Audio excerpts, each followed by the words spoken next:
My goodness. Welcome, Jeffrey Capil and Mindy Blackstein of the Fame Game, the Fame Network, and the FameCoin, and all kinds of goodies that we're going to be discussing today.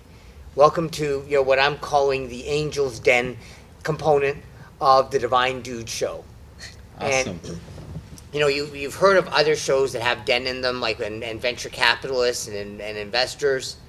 Well, here we don't have that type of thing. We've got a den where we're inviting the angels to come in and to come talk with us and to see what they can do to further what I believe is angel work that you're doing in the fitness industry and creating an ecosystem.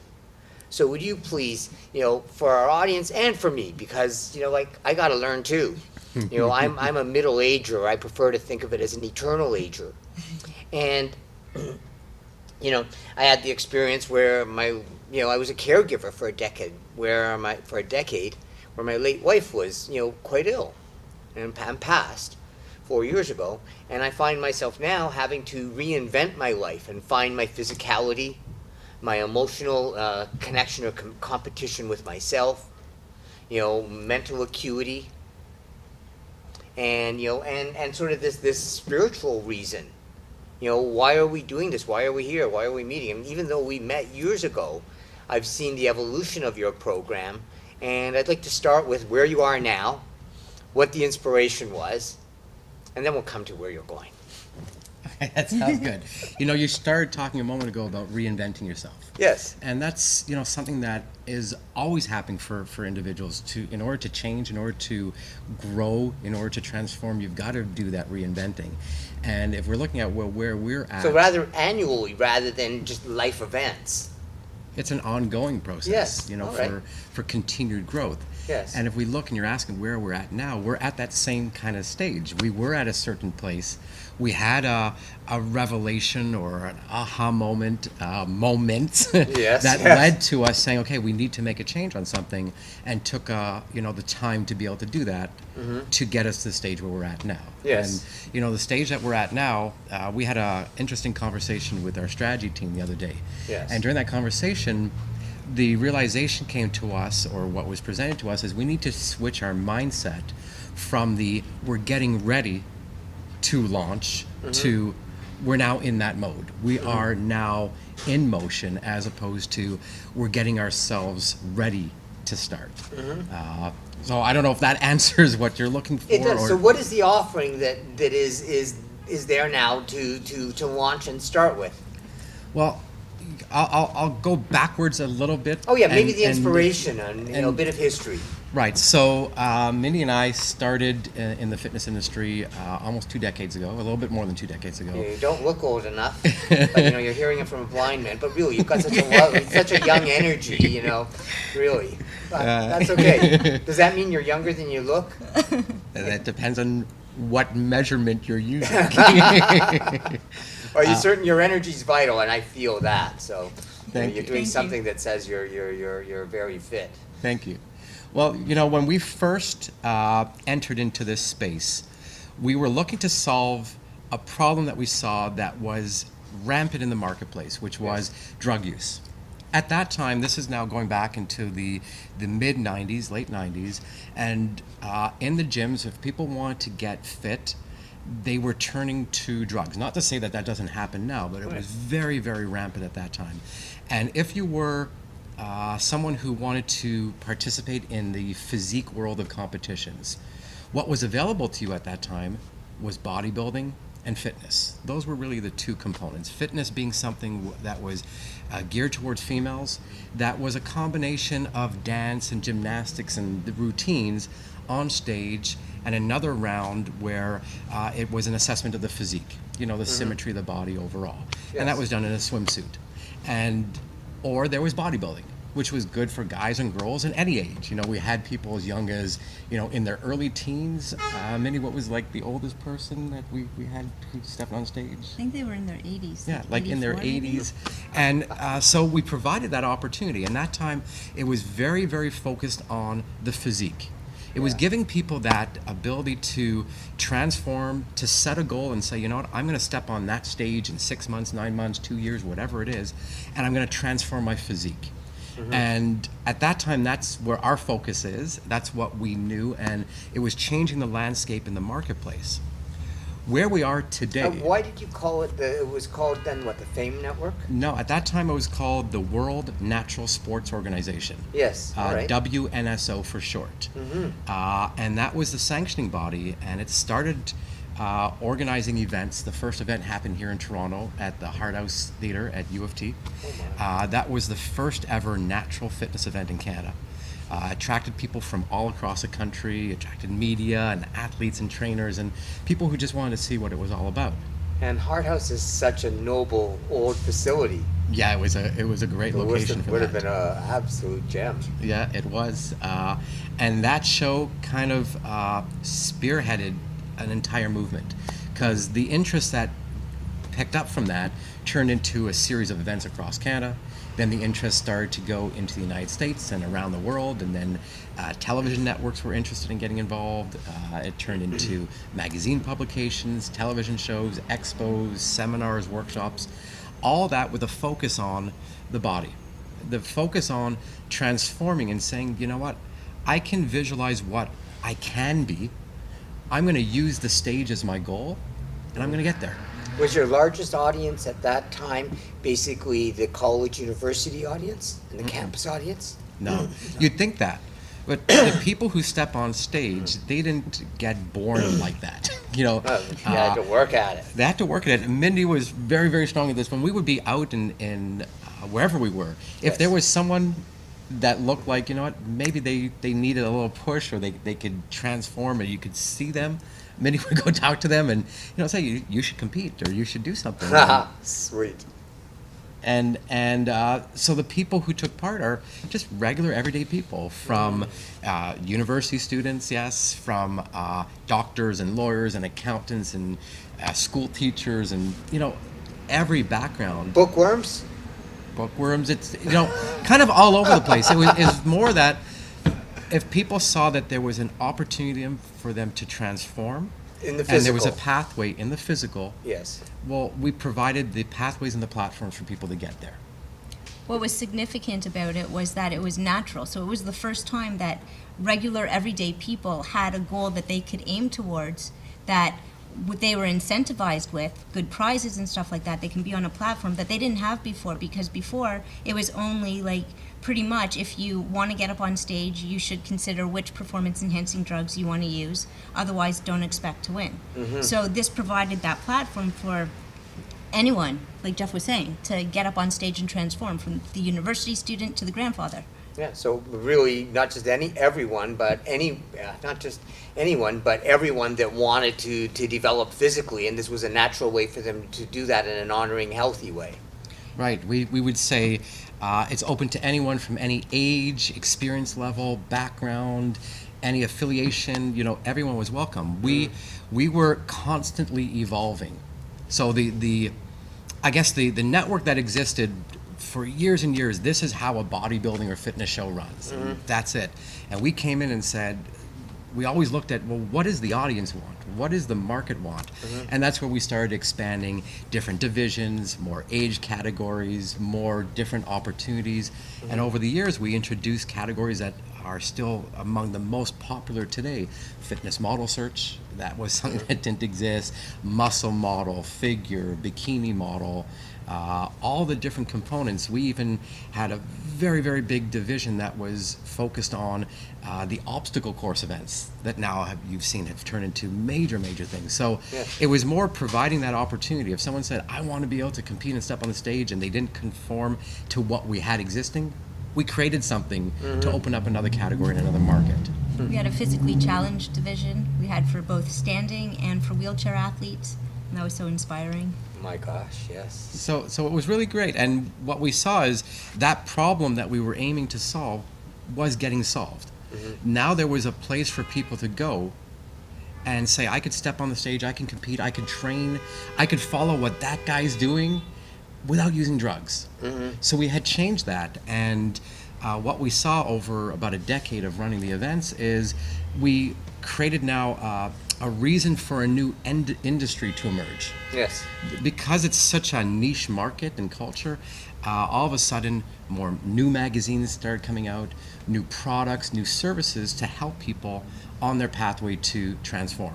Yes. Because not everybody steps on the stage. No. But it's that poster that's hanging up at the gym with that guy who was on stage on it, inspiring everybody else.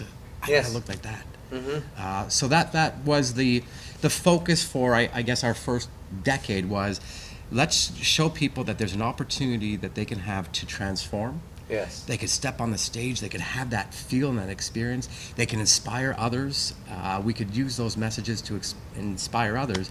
And the focus was still very much on that outward appearance of the body, because that's what we knew at that time. I believed at that time, I believed that if you liked how you looked, it translated to confidence and it translated to how you felt about yourself. And we later learned that that wasn't right. That's kind of what created, that kind of what Well, created it created the You might wanna- opening. So what we said is there was a problem that existed. We went in and we solved that. And because we were the only ones doing it, we dominated the market. There was nobody else. And then other organizations started to see that there's an ability here. This is a really big market, and a lot more people can get access. Instead of there being 3 shows in the year, well, maybe there's 8 shows in the year. And all of a sudden, more organizations started coming onto the market, which meant more products and services were being introduced to the market, more exposure was coming here, and we started to see some things that we thought they really need to change. They weren't things that we thought of at the beginning. Like Minnie was saying, we thought when people are going to step up on stage, that's a huge confidence builder. That's a huge part of, making yourself feel good and everything else. And where we thought that was happening, in many cases, the opposite was happening. That people, because this is a sport that's about being judged on your body, it's not on something external to you, it's on you.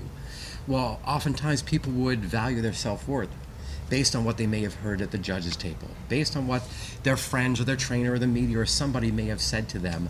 And it went into a different direction than what we had thought, where it was, you looked at someone and you say, wow, they look great and they must have trained really hard, very dedicated. Their confidence must be amazing. Mentally they must be on top of the game. Because we always looked at athletes as individuals who can visualize. Yeah. They could say, okay, here I am today. I got to lose like 50 pounds, and I'm going to step up on that stage in whatever time period. I think one of the biggest transformations we had was somebody, Amy Barnes was her name. I think she lost like 300 pounds, 350 pounds. She saw a poster, and she said, you know what? I got to change. It took her 2, 3, 4 years, whatever it was. And she got there, and she stepped on that stage. So we saw the mental side of the athletes is really strong. They could see something, they could set a goal, they could visualize what they're going to look like, and then they can go sculpt it. That's what it was. You've said all the time, it's like regular people turning into their superheroes. Yeah, it's right? like people just becoming an artist to their physique, and their body is their canvas, which was really cool. And so people started one way and then sculpt themselves and then felt like their own superhero because that's how they looked. That's what you would think.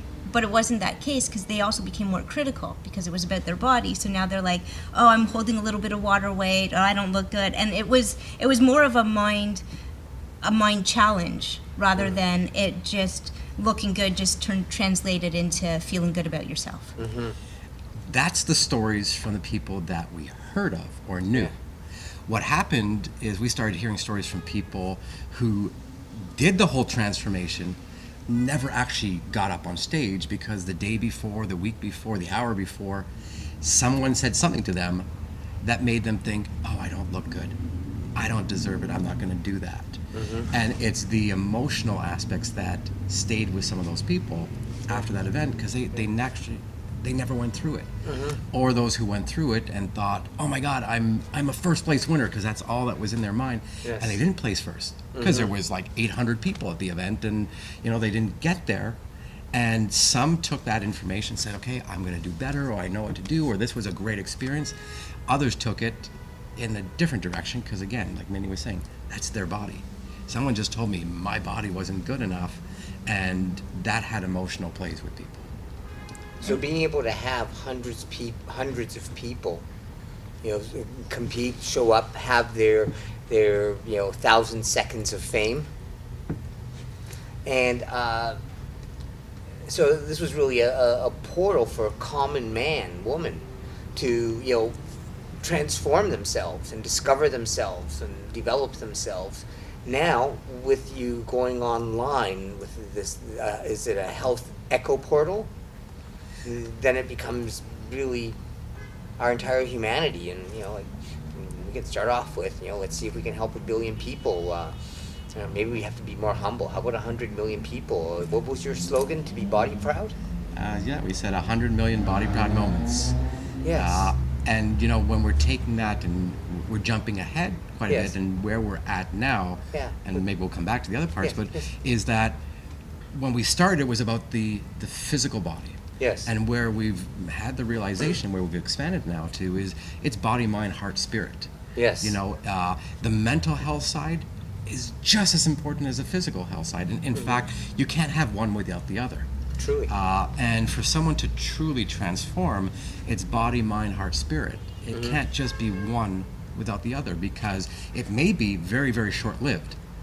You need to be able to combine the other components for it to be a true journey of transformation. So what we're doing now is creating much more of an environment where the people in the industry, those who have transformed, those who have messages to share, those who have stories to share, can unite together and share that information and inspiration and insight, and use that as a way to engage and inspire and get people to take action, to transform That's themselves. both as stars, as leaders, as consultants, as coaches. Are there any other categories there where people are sort of semi-pro or pro and are giving out what they've learned? Well, I think it depends on what is being shared, and that's the unique thing that we're doing. So yeah, just because someone stepped on a stage or transformed themselves, they know what worked for them. It doesn't mean it's going to work for everybody else, and it doesn't mean the message that they're broadcasting is true. It may be true for them. Yeah. So what we realized in what we were doing is we need to have something where, one, people can go and get the information in all areas of health. Yes. Body, mind, heart, and spirit. Yes. They also have to be able to get the right information from social influencers who are authenticated in some way. Yes. Just because someone has Vetted and said authenticated. it, Yes. they've Yes. got to be vetted, they've got to be authenticated. At the same time, it has to be balanced out with the products and services that are in the industry, in the marketplace, as healthy, fit products. They also need to be authenticated, Yes. legitimized, and vetted. And that's not always the case with some of the big brands that are, they pay for a lot of advertising and it's not always as healthy as presented. Is that so? That's the model. Like, the model Yeah. is the companies that want to have that type of Integrity or input in the industry. Yeah. A lot of them are companies that they're paying for that. It's sponsorship, it's shelf space, it's marketing, it's advertising. And what we have come together to create is an ecosystem whereby the decisions of how brands and messages gain that exposure is based by them being vetted, based on experiences that people are having, On as merit. opposed on merit, as opposed to dollars. money, yeah. So there's so many things coming together at the same time. What are sort of the next steps for you in actually launching and stepping forward, and what can we look forward to? Well, in the next steps, I mean, this is one of those steps. We're Yes. in that motion now. Yeah, well, with that, angels, you're out there. If you want to be on the cutting edge, on the leading edge of the next trend in health management, where people are individually empowered to find and discover and develop their best bodies, minds, hearts, spirit, in a community of champions and collaborators and contributors. I need you to elaborate more on this thing that the seed you've planted in me. Well, what it is, do you want to talk about some of the vision, or do you want me to start, or do you want to? You can start. Okay. So many By years the way, ago, you two are a couple, yes? We are a Yeah, couple. you're sort of, and you probably, it seems like you might be a couple for the rest of your days. Well, Yeah, we've been- it's so refreshing. Oh, thank you. Thank you. Yeah, so I keep interrupting. That's okay. You know what? The purpose of what we want to do, and we've spent now between 8 and 10 years putting this together. So when you're saying, well, what's happening now? Now we're in launch mode. What have we done through this period? Is we said we need to make a change. We saw those first problems in the industry. We came in and we created a tour of events, and that somewhat solved that problem. And then Yes. we saw some really key things: the confidence that we're talking about, the people who are acting as role models. Yes, Whether they know it or they don't know it, but they may not be in the position to be that social role model to influence others. So we said we need to change that. We need to change the way that products and services are shared among the community of people, especially to those that have no knowledge on what is healthful to put in my body. And we need to solve the challenge of, where do I go to get that information? Where do I go to find out how to be fit, healthful, and whole? Where do I go where it's not going to be just about advertising dollars that's telling me how to do it? So we spent this time by looking back into the industry, meeting with people, interviews, talks, tons and tons of meetings to really understand what's going on. And then we said, well, we need to leverage other industries. We need to look at the empowerment space. We need to look at the networking space. We need to understand, what is it that gets people to become raving fans of something, to go out and want to inspire other people, and really do that because they're motivated to do so. And not just motivated by, well, I'm going to earn this dollar, I'm going to do this. Yeah. They're motivated because they're connected to a mission that pulls everybody up together. yes. So that's where we're at now. And we were able to create the solution to the main problems that we had, really because we waited long enough for technology to catch up. Yes, yes. yes. Utilizing technology like blockchain technology, where you can say, let's take a system and let's make it all decentralized, meaning that no one individual, no investor, no sponsor, no financer, no individual can say, this product is amazing because I said so. This product is amazing, or this service is amazing, will be because the community says so. And everybody has a hand in that, and through a decentralized system, that can happen. Yes. And it allows it to happen with the impetus for choosing what you want to do or what you want to take is based on your experience, as opposed to it being marketed down at you. Yes, yes. So that's kind of where we're at with the movement. It's providing that opportunity to people. And I'm sure there's stuff that you can add in that I might have missed. In the course of a day, or someone starting out, and as your portal is matured, what are they going to experience day one, and maybe be inspired to day 30 and, month 36? There's 3 different groups of people. Yes. So day one for everyone is a little bit different. But if, let's say you're someone and you want to feel more empowered, you want to feel more confident about your body, you want to become more healthful, you want to take care of yourself in a different way than you have been, go the next level for yourself. Yes. You're going to enter and you're going to look for stories that you can relate to. You're going to look for people who have had obstacles that they've overcome, that you can now look at what they did for success, get their support, and then implement that for yourself. So your day one is, you're on this journey for your inner fame. You want to just help yourself get empowered. Perfect. Second set of people, they're the people who were part of the event series, or people who have focused on themselves and have already done step one, self-dedication. They're self-aware and they want to improve themselves, and they've discovered things along that process. They've already done it, so they've discovered things, and now they want to step on stage and have a platform to share what they discovered, to showcase what they're proud of, and to kind of present. They're the people who want the personal fame, to kind of get their voice out there, Yeah. get themselves known. So they're day one is a little different because they're coming in there to inspire other people. So they'll have different privileges and incentives compared to the other people. So the first people are almost gamers, and the second people are famers. Exactly. Oh, exactly. Perfect. Yeah. Perfect. Makes sense. It does. Yeah. And the incentivization for each is different. The gamers that you're saying and Minnie's talking about, they're earning points and awards for things of self-care. You know, Yes. they're on their journey, they're exercising, they're meditating, they're taking courses, they're doing things that are moving them along on their transformation. For a Yes. lot of people, it's their first time actually realizing that they could do something to benefit themselves. Yes. The famers are incentivized in other ways. You know, if they've got a great story and they're going to share that story and inspire people, well, those opportunities are going to be presented to them as they inspire other people. And that may lead to them sitting on a show just like this, being on television, being on movies, being on Yes. stage, getting that exposure to share the story that inspired them and they want to inspire others. And then there's a third category of participants, and those are the creators of the brands, the different products and services.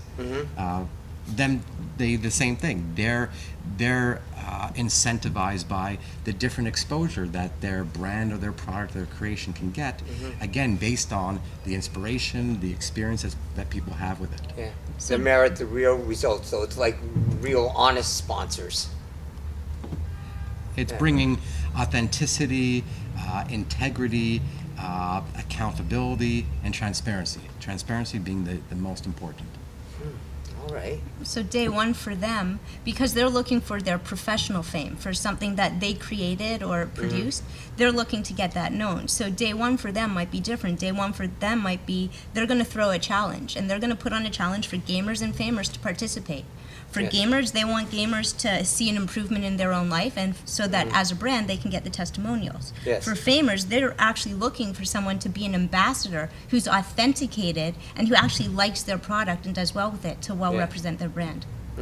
And then this incentivization that we're talking about, you know, these points that people are accumulating, those are converted into coins. Coins can be traded for goods and services that have been vetted within the community. So it builds its own economy within this ecosystem because the people that are doing well are earning points, are converting those for products and services that the community has vetted. The brands that have those products and services now have a market of people to engage with and transact with who've also are there because they want the products that have been vetted. So it creates an incentivization in all kinds of manners, whether it's that aspect of getting publicity or getting coins that are converted to other things that they could trade or sell or use those. So Yes. there's a lot of opportunities that give them exposure in many, many different ways. Okay. And you mentioned blockchain, so there's a vision for an actual currency. Additionally, like an ICO coming out in the not too distant future. Well, the reason we talked about blockchain, so blockchain and the coin, although interrelated, they're still separate. Yes. And by separate, I mean the blockchain is a technology whereby when people take actions within the community, self-care or directed, you know, to inspire, or their products are being utilized, all that is being tracked in the community. So all added that- value and rewards and recognition. Exactly. built in. And using the blockchain means that everything's transparent. So there again, we can't say, oh, this is the product that, you know, is the top billing product, nor can you. It's everybody. The coin part, yes, the coin is the loyalty reward program. It's now a coin. We used to do that. When we used to run our events, we had something called the Fame dollars. Yes. And athletes would gain that from competing on stage or doing different things. I don't even remember all the details. And then they could redeem that when they went to the expos and the shows. Yes, It's the yes. same thing here. right. It's creating a very, very closed community network, this closed economy, that the only way to be part of it is your products have to be vetted through the system. And if people like it and there's great experiences, then they'll stay, you know, within that system. Super cool. And now to, manage or secure the money to pay for some of the marketing and all these other things, just in dollars, I've heard numbers like 500,000. And what are some of these? What are some of your milestones that you're looking forward to realizing in this next year? In the next number of months. Next number of months, perfect. So the 50, yeah. the seed capital that we need to raise Yeah. to push everything forward Yes. is 450,000 US. Got it, So yes. we've started that process, and that's what we need to push this moving forward. That brings in the marketing teams, brings in all the components that are required to take it to an ICO, to Okay. do a full launch. That's the state that Will we're the in. product be launched with that first $500,000 essentially, so that people are using the product and there'll be some revenues coming in? There'll be beta testing during that, All right. or they alpha then to beta testing. But those funds are really to set everything in motion. Right. All the business registrations, all the legalities, all the Different team, jurisdictions. the 'cause You're going to jurisdictions be operating throughout the world, aren't you? throughout the world, yeah, as we did before, and then setting the whole thing in motion requires the funding attached to it, the websites, the technology, and getting that all going. Yeah. Yes. And then the final stage is going to be upwards towards 20 million or more or less, or do you have a sense of that? Our numbers were around the 8 million mark. Yes. However, each time we have different conversations with people and there's different expansions to what we're doing, that number may change greatly. Once it's on the open market, it changes. When we used to run our organization previously, when we started Yes. years ago, we'd often get people asking, how do I get shares? How do I get some kind of ownership in what you guys are doing? Well, here we're at the cusp of launching something that we believe will be much bigger. What we did before, we reached millions and millions of people around the world.